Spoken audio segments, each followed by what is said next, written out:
ইরানের সামরিক সক্ষমতার তেমন কোনো ক্ষতি করতে পারেনি আমেরিকা। তেহরান বলছে যা ধ্বংস হয়েছে তা শুধু দেখানোর জন্য।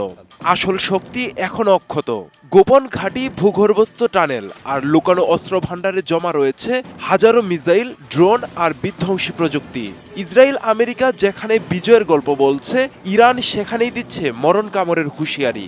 প্রশ্ন উঠছে, এটা কি শুধু শক্তির প্রদর্শন, নাকি আসছে আরো বড় ধ্বংসের ঝড়? যুদ্ধের মাঠে এখন সবচেয়ে ভয়ঙ্কর অস্ত্র অদৃশ্য শক্তি, আর সেই খেলায় এগিয়ে থাকার দাবি তেহরানের। This meeting today between Iran and the US. যুদ্ধ যত দীর্ঘ হচ্ছে ততই বদলে যাচ্ছে শক্তির সমীকরণ। ইরানের খাতাম আল আনবিয়া সামরিক সদর দপ্তর এবার সরাসরি জানিয়ে দিয়েছে তাদের কৌশলগত সামরিক উৎপাদন কেন্দ্রগুলো এখনো অক্ষত এবং সেগুলোর অবস্থান শত্রুর অজানা। আমেরিকা ও ইসরায়েল মনে করছে তারা ক্ষেপণাস্ত্র কারখানা, ড্রোন ইউনিট, আকাশ প্রতিরক্ষা ব্যবস্থা ধ্বংস করেছে, কিন্তু বাস্তবে যা ধ্বংস হয়েছে তা একেবারেই তুচ্ছ।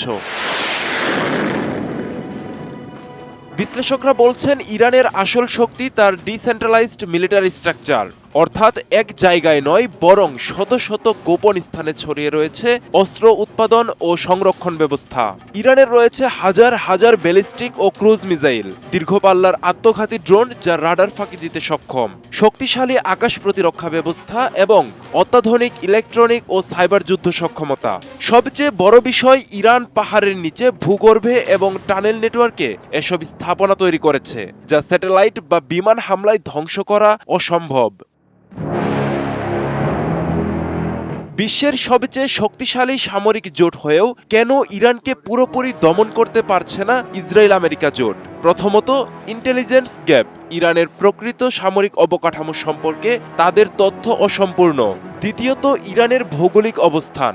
ইরান একটি বিশাল পাহাড়ি ও জটিল ভূখণ্ড, যেখানে সরাসরি সামরিক অভিযান চালানো অত্যন্ত কঠিন। তৃতীয়ত, এজিমেট্রিক ওয়ারফেয়ার। ইরান সরাসরি যুদ্ধের পাশাপাশি প্রক্সি গ্রুপ, ড্রোন ও সাইবার আক্রমণ ব্যবহার করছে, যা প্রচলিত যুদ্ধ কৌশলকে অকার্যকর করে দিচ্ছে। আর চতুর্থত, দীর্ঘমেয়াদী যুদ্ধের চাপ। যুদ্ধ যত দীর্ঘ হচ্ছে তত বাড়ছে ইসরায়েল আমেরিকার রাজনৈতিক ও অর্থনৈতিক চাপ। ইরান ইতোমধ্যেই হুঁশিয়ারি দিয়েছে আরও বিধ্বংসী ও ব্যাপক হামলা আসছে।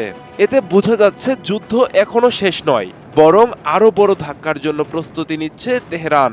বিশ্লেষকরা বলছেন যদি এই সংঘাত দীর্ঘায়িত হয় তাহলে পুরো মধ্যপ্রাচ্য জুড়ে ছড়িয়ে পড়তে পারে অস্থিতিশীলতা। যুদ্ধের ময়দানে শুধু অস্ত্র নয়, জিততে হয় কৌশল, ধৈর্য আর গোপন শক্তির খেলায়। ইরান সেই খেলাতেই এগিয়ে থাকার বার্তা দিচ্ছে। অন্যদিকে ইসরায়েল আমেরিকার জন্য এই যুদ্ধ হয়ে উঠছে অদৃশ্য শত্রুর বিরুদ্ধে লড়াই, যেখানে প্রতিটি আঘাতের পর থেকে যাচ্ছে অজানা ভয়। আব্দুল্লাহ আল মারুফ, ৭১।